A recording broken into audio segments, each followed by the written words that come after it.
Selamat malam, selamat berjumpa kembali di channel Anak dan Remaja bagi Kristus, bagi kita semua. Senang hari ini kita kembali mau berbincang-bincang, curhat ya, dari hati ke hati tentang pelayanan anak-anak muda yang melayani di masa pandemi, tetapi tetap bersemangat, terutama tetap kreatif melayani apapun situasinya. Nah, ini menjadi satu yang harus digarisbawahi, yaitu tetap melayani dengan kreativitas yang bisa ditunjukkan kepada anak-anak muda yang baru melayani atau yang sedang melayani seperti itu.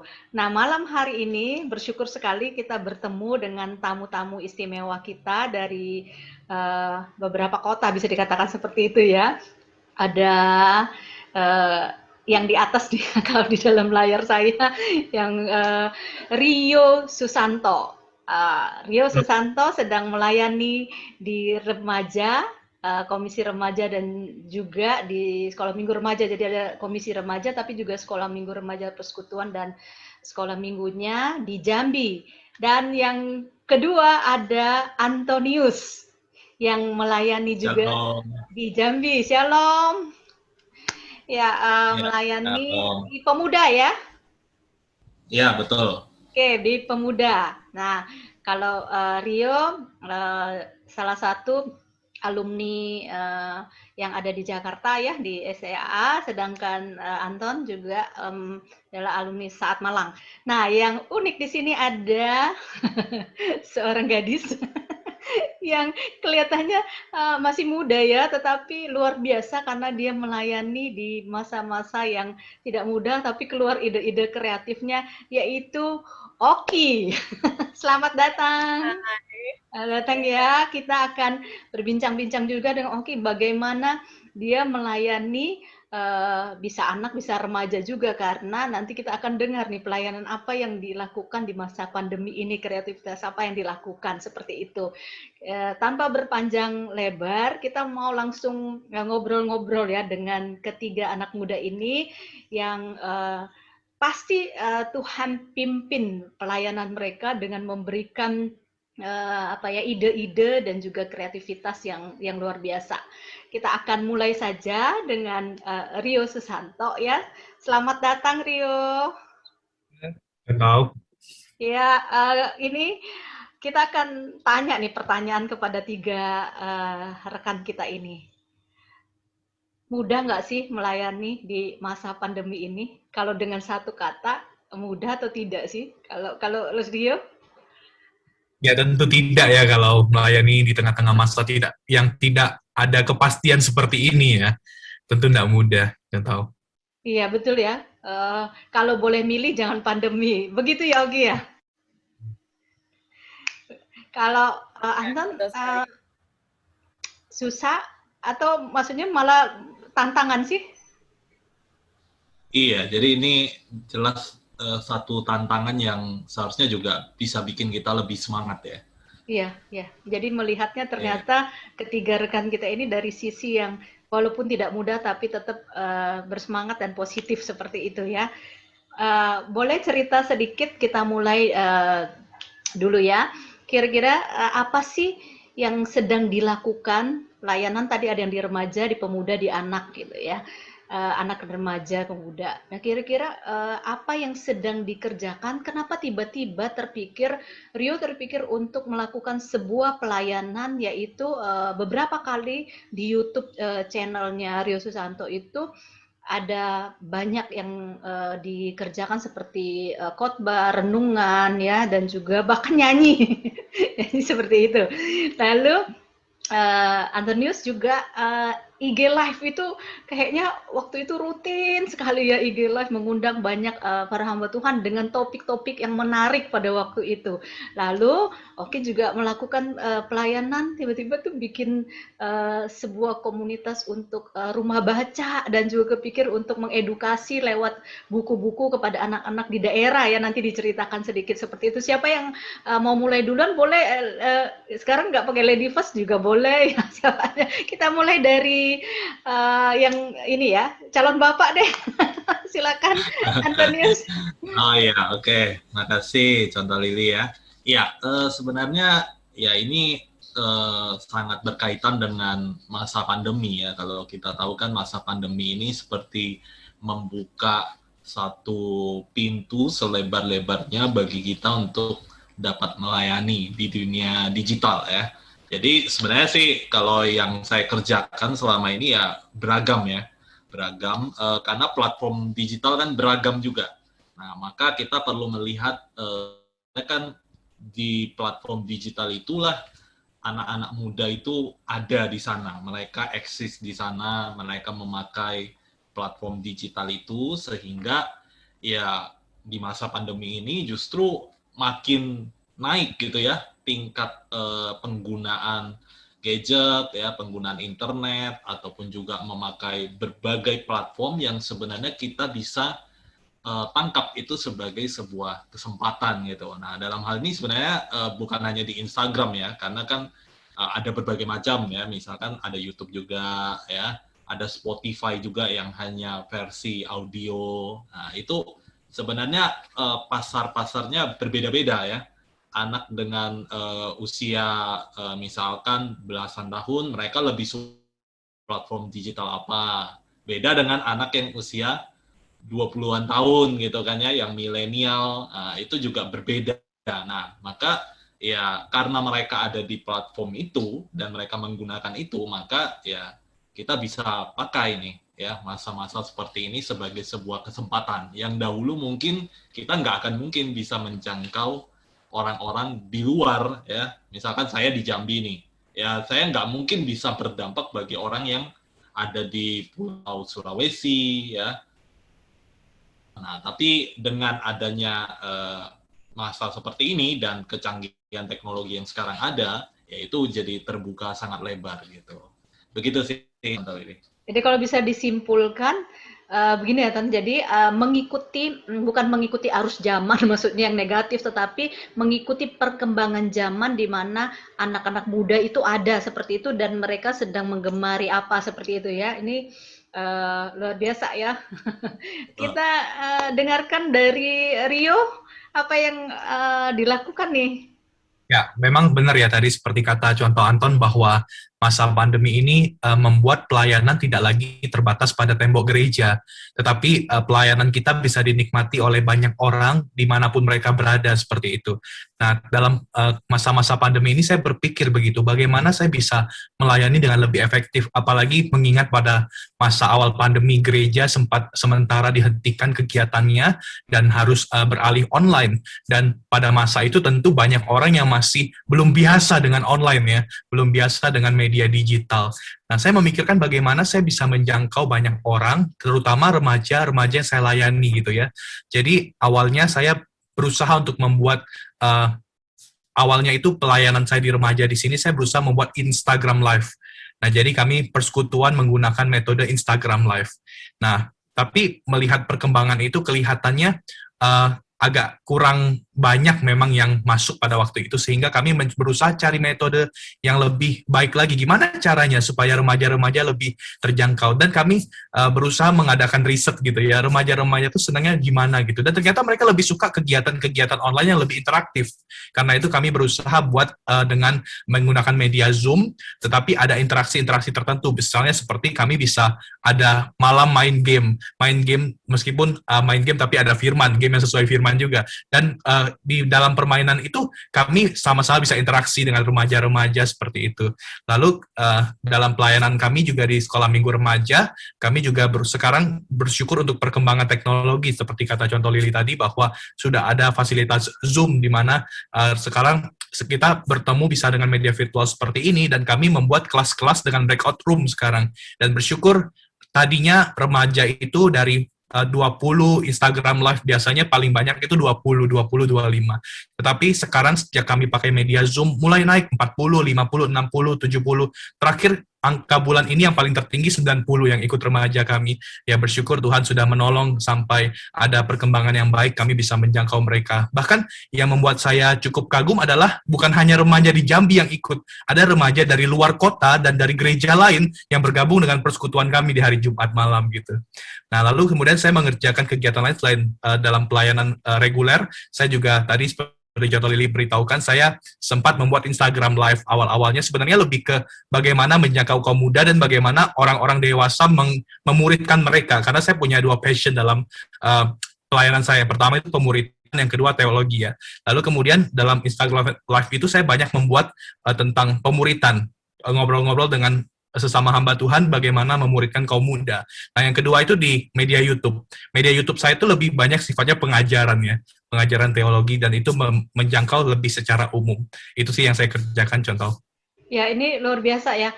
Tadi dikatakan timbullah kita bisa, harusnya tadi Anton bilang mengikuti perkembangan apa yang menjadi hobi atau yang sedang dikerjakan anak-anak seperti itu. Nah sekarang Rio mengatakan, jadi tadi kan sempat kalau Bapak Ibu ya dengar ini panggilan ke kami nih, contoh Lili, contoh Rio, contoh Anton itu adalah panggilan untuk kerohaniawan atau hamba Tuhan di gereja ya, khususnya gereja Mandarin seperti itu. Nah, tadi dikatakan bahwa bahkan dari luar jemaat pun bisa ikut ya anak-anak muda dengan perkembangan itu ya, karena ada usaha daripada para pelayan Tuhan yang seperti tadi dilakukan oleh Rio tadi, bahwa wah masih bikin apa lagi, bikin ini, dan banyak hal yang dikerjakan gitu ya, tidak habis berpikir dalam masa pandemi ini justru malah meningkatkan jumlah anak-anak muda yang ikut ya, itu luar biasa loh. Sementara mungkin juga ada rekan-rekan kita di luar sana yang malah agak turun ya, karena kan jadi kayak bisa nyari kemana-mana tuh, bisa ikut di mana-mana. Nah, tapi ini bersyukur sekali ada peningkatan. Nah, ini kreativitas yang luar biasa ya, menghasilkan sesuatu. Bahwa jumlahnya meningkat. Nah, sekarang silakan untuk Kakak Oki bercerita tentang pelayanannya nih. Hai, ya saya agak berbeda ya dengan dua rekan-rekan tadi gitu ya. Saya lebih ke literatur. Kenapa kok tiba-tiba seorang Oki gitu ya membangun sebuah toko buku online? Itu yang pertama kali ya, toko buku online. Nggak terpikir sebenarnya mau ada toko buku ini gitu. Tapi mengingat saya suka baca gitu ya, terus suka beli buku gitu. Dan pandemi beli bukunya tuh online gitu kan. Terus terpikir, wah kan kalau di daerah itu susah sekali ya toko buku gitu. Saya kan dari daerah ya, dari Kalimantan gitu. Saya ingat banget tuh dulu waktu masih kecil gitu. Kalau mau beli buku tuh selalu di pembagian raport, karena kayak papa mama ajak ke kota gitu kan, karena kebetulan keluarga besar juga ada di kota. Jadi kami berlibur ke sana, dan itulah saatnya untuk beli buku. Karena di tempat saya tinggal di kota kecil itu nggak ada toko buku gitu. Sementara saya suka baca. Nah, mengingat apa yang terjadi pada saya, pengalaman saya saat itu, kemudian apa yang saya alami sekarang gitu ya, dengan mudahnya nih saya dapat akses baca buku, beli buku gitu. Bahkan bisa dapat murah tanpa mikirin biayanya naik nih berapa persen gitu kan, 20-50% gitu. Saya pikir, wah ini kayaknya ya kalau misalnya saya bisa dapat penerbit yang baik, buku-buku yang mereka sediakan baik, dan juga saya bisa jadi saluran berkat ya buat orang-orang di daerah. Maksudnya harga jual saya pasti dapat lebih, itu kan lebih rendah ya kalau misalnya saya beli jadi reseller apa dropshipper mereka gitu. Lalu saya masih bisa kasih diskon ke mereka. Lalu saya akan coba gimana nih caranya gitu. Ya udah, akhirnya toko buku deh gitu, toko buku online kecil-kecilan gitu. Nah, tujuannya sebenarnya bukan ke seberapa uang yang saya dapat dari itu gitu ya, tapi lebih ke ngasih tahu nih ke teman-teman di daerah gitu. Ini ada buku yang bagus. Jadi setiap kali saya mau jual atau up itu ke media sosial, saya biasanya di Instagram ya. Saya pasti review dulu nih bukunya gitu. Kalau misalnya itu buku PO misalnya, kan belum ada nih ya, belum keluar bukunya. Saya review dulu gitu. Atau di penerbit biasanya suka ada product knowledge gitu. Jadi kita dikasih tahu bukunya ini tentang apa, garis besarnya, dan apa sih keuntungannya, gitu segala macam. Saya biasa ikut itu untuk memastikan bahwa buku yang saya jual ini itu adalah buku yang benar-benar akan menolong orang mengalami perubahan gitu. Karena saya sendiri melalui membaca, saya mengalami banyak sekali perubahan, terutama perubahan berpikir gitu ya. Sudut pandang juga semakin luas gitu. Walaupun kadang-kadang suka beda pendapat sama orang yang menulis, tapi kan it's okay gitu. Itu pertama kali kenapa ada toko buku. Menarik ya di situ. Jadi memang menolong. Jadi dari kekurangan yang pernah kita alami di masa dulu, ternyata ini memberi semangat kepada kita untuk nanti nih generasi sekarang nih, anak muda sekarang atau anak-anak sekarang nih jangan sampai nggak dapat buku nih, sampai kesulitan dapat buku, sehingga buku-buku itu terus dicari. Dan ini kan dikirim ke daerah Kalimantan ya. Nah, ini kita beda pulau nih ya, satu di Sumatera, di Jawa, dan di Kalimantan. Tapi maksudnya pelayanan kita luasnya. Sekali lagi bahwa pelayanan itu bisa dikatakan juga tidak mencari keuntungan, tapi lebih kepada untuk memenuhi, menolong teman-teman di daerah seperti itu. Nah, rekan-rekan, ini kan menarik ya ketika kita bicara kreativitas. Tadi itu hal yang menarik yang tadi contoh Oton bilang begini. Kita mau tidak mau kan harus ikut ininya mereka. Sekali lagi bukan ikut arus ya, maksudnya jadi tahu nih kita harus melayani anak dan remaja, ya konteks zamannya sekarang apa, mereka hobi apa. Nah, ini kan menarik. Lalu tadi Rio mengatakan bahwa kita harus lakukan apa lagi sehingga mereka itu tertarik dengan game firman Tuhan, tetap juga ada gamenya dan kreativitas itu, sehingga akhirnya jadi banyak anak-anak nggak merasa boring ya, jadi ikut ya, itu kreativitasnya, ngikutin apa yang menjadi kebutuhan, dan juga yang ini juga yang sedang dilakukan, apa sih yang kira-kira buat mereka. Dan tadi juga dikatakan bahwa kita dari kelemahan kita bisa justru tidak mau anak-anak sekarang itu mengalami yang seperti itu. Nah, pertanyaan yang kedua yang mungkin bisa dijawab oleh salah satu yang mau duluan, boleh seperti itu ya.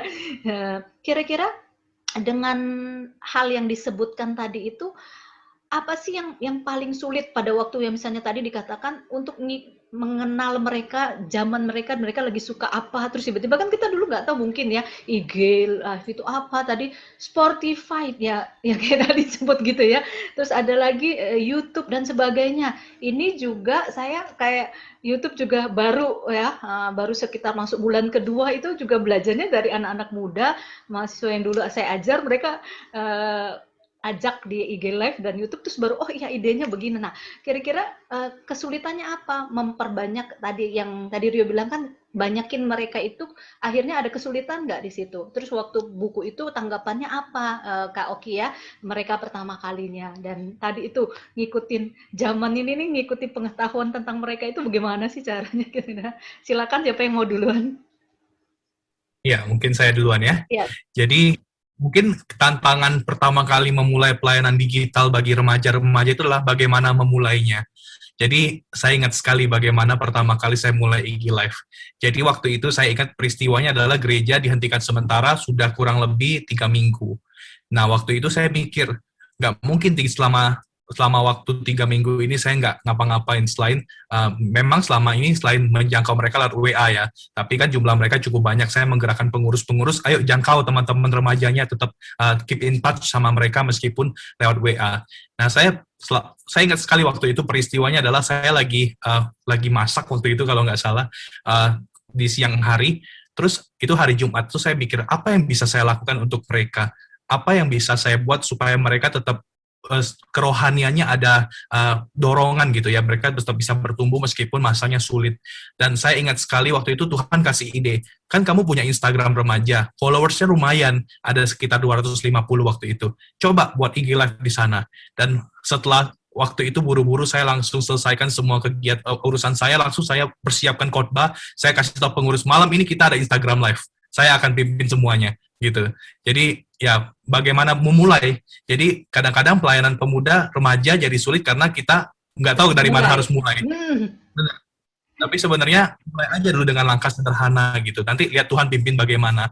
Dan akhirnya dari pelayanan itu ya Tuhan mulai pimpin dengan ya ada pertumbuhan jumlah. Tadinya dari cuma 13, 14, 15, 20, jadi lumayan konstan 20, 25, dan akhirnya ya kami melihat kok stuck gitu ya. Dan akhirnya mulai Tuhan arahkan lagi, coba tanya, adakan survei kira-kira remaja-remaja lebih suka bagaimana model beribadahnya. Dan akhirnya itu pun pimpinan Tuhan, saya katakan di rapat pengurus saya, kita akan mulai dengan metode Zoom mulai Desember. Dan lihat bagaimana di situ Tuhan pimpin gitu. Ini saya percaya ide kreatif itu pun dari Tuhan gitu ya. Dan saya katakan menurut saya, ayo kita buat yang lebih interaktif. Kita coba bisa menyapa mereka di Zoom, kita coba bisa main game di Zoom. Dan kami mulai simulasi pertama itu pada waktu Natal remaja kami coba main game gitu. Nah, jadi di situ melihat bahwa tertarik ya mereka senang ya ternyata. Dan dari situ dan kami meneruskan pelayanan kami di remaja gitu. Ya tantangannya tentu yang sulit adalah bagaimana awalnya menjangkau mereka kembali. Tetapi saya melihat penting sekali sebagai pembina-pembina rohani, sebagai pengurus-pengurus aktivis remaja pemuda, kita tetap keep in touch sama mereka. Relasi kita nggak boleh putus dengan mereka.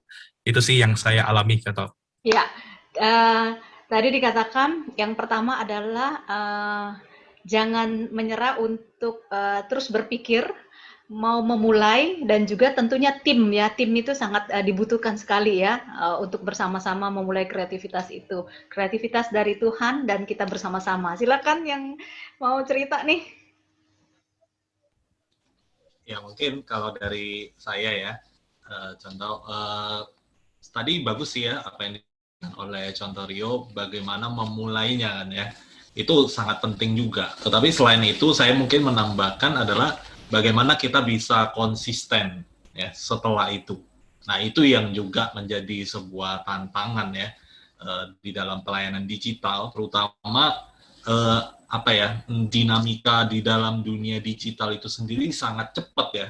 Anak muda sekarang tahu-tahu sudah beralih kan ke TikTok gitu ya. Jadi sangat cepat, hanya perbedaan berapa bulan platform yang lama itu sudah nggak terlalu dipakai lagi gitu kan. Nah, jadi bagaimana kita bisa konsisten dan juga menjadi kreatif ya dengan memasukkan unsur pengajaran kita secara khusus di teologi di aplikasi ataupun platform digital itu. Nah, itu yang terkadang menjadi tantangan karena kadang kita mungkin merasa harus ada hasil yang cepat.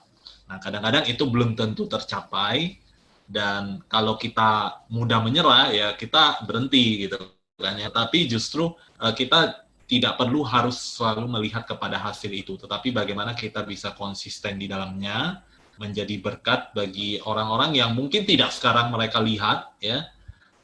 Tapi mungkin di lain kesempatan mereka bisa lihat. Nah, seperti apa yang dibuat oleh Contoh Lili kan ini sesuatu yang baik ya. Dimulai dari awal, sudah memulai tetapi konsisten untuk terus bisa melakukannya dan bisa menjadi berkat gitu bagi banyak orang yang melihatnya. Itu sih kalau dari saya. Ya, terima kasih. Ini menarik ya. Semakin menarik bahwa kreativitas itu butuh hati untuk keberanian untuk memulai, butuh tim, tetapi juga butuh konsisten untuk terus melakukannya. Mudah-mudahan kita terus konsisten ya untuk melakukan pelayanan yang sedang kita kerjakan, nggak menyerah. Kadang-kadang menyerah sih, kok nggak ada yang mau dukung dan sebagainya, tapi kita nggak menyerah. Nah, kita dengarkan dari Kakak Okin nih, kira-kira tantangan apa sih yang sedang dialami? Oke, tantangan mungkin lebih berasanya di komunitas ya, komunitas yang buat rumah baca. Ini kan komunitas berdiri di November. Membernya sih, maksudnya foundernya sahabat-sahabat juga gitu sejak zaman sekolah gitu. Nah, yang paling berasa adalah ekspedisi buku gitu kan. Jadi kayak di sini ekspedisinya tuh ada, tapi kalau udah disampaikan di daerah kan mestinya harus ada, tapi ini nggak ada gitu.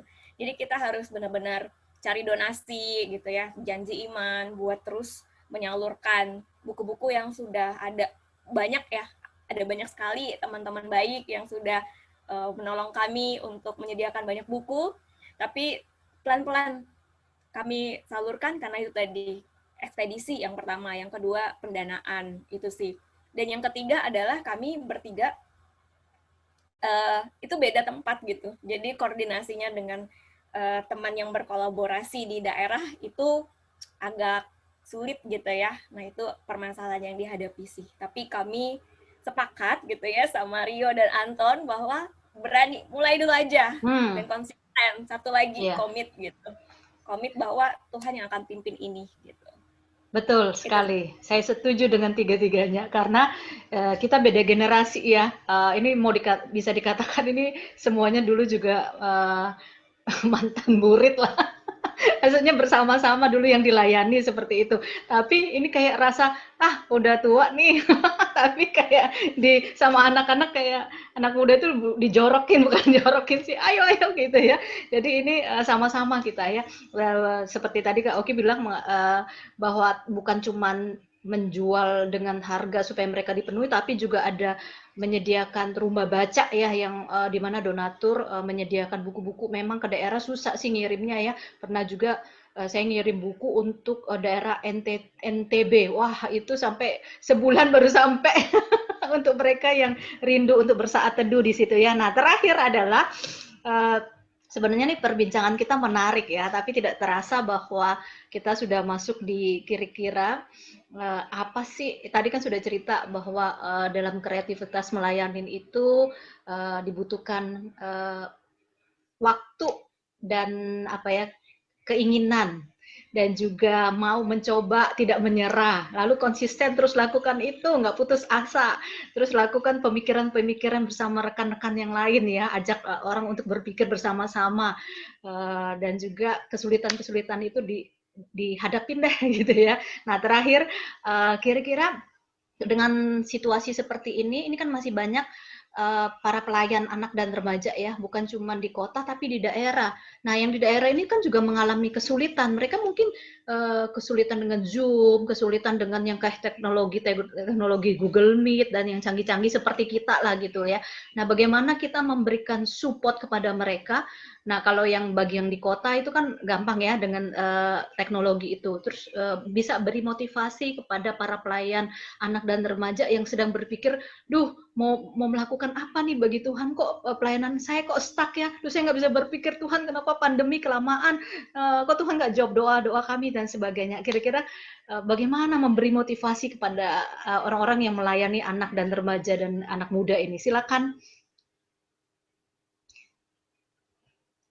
Kita mau mulai dari Kakak Oki dulu, silakan untuk statement penguatan terakhirnya. Oke, kalau saya yang pertama dilakukan adalah bergumul ya, jangan bosan untuk bergumul yang pertama.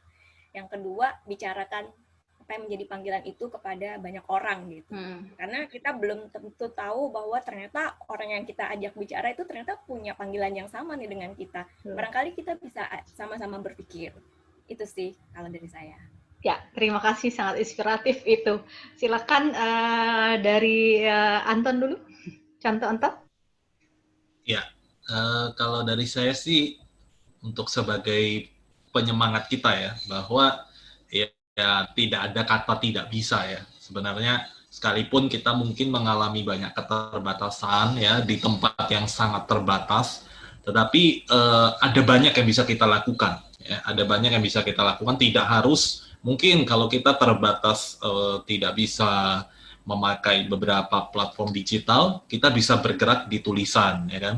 Kita memberikan artikel, kita kirim via WhatsApp atau via chatting atau sebagainya, sehingga itu bisa memberkati orang, atau melalui blog kalau seandainya tulisan. Nah, kalau misalkan sekarang juga tidak harus yang visual, tetapi ada yang audio aja. Nah, itu bisa lebih ringan, ya kan? Kalau misalkan kita memiliki berbagai keterbatasan. Dan sebenarnya ada banyak kreativitas yang lain yang bisa kita lakukan, ya. Sehingga di zaman sekarang ini justru kita nggak ada alasan ya untuk berkata saya nggak bisa gitu. Yang harus kita pikirkan adalah saya mau dan saya mau melakukan ini semua untuk kemuliaan nama Tuhan. Itu sih. Ya, mau tidak mau kita harus mau ya, karena kan kita pelayan. Kalau kita aja menyerah, gimana orang-orang yang kita layani? Kira-kira seperti itu ya. Kita harus tetap bersemangat dan berjuang. Terima kasih, Contoh Anton. Silakan, Contoh Rio.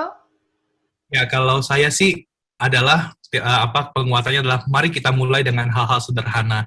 Jangan kita melihat kepada gereja di luar kota sana melayani dengan dalam pelayanan digital dengan sangat luar biasa, lighting sana sini, musik yang luar biasa hebat. Tapi mari kita mulai dengan hal sederhana.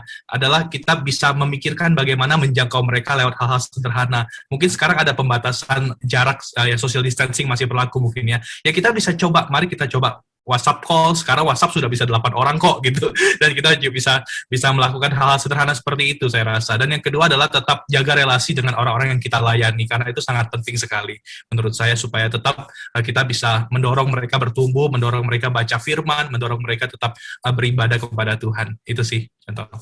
Ya, terima kasih Antorio. Ini kan hal yang juga menarik bahwa keep in touch. Jangan lupa nih, kita melayani lewat Zoom, terus kita lewat Google Meet dan sebagainya, terus kita lupa follow up.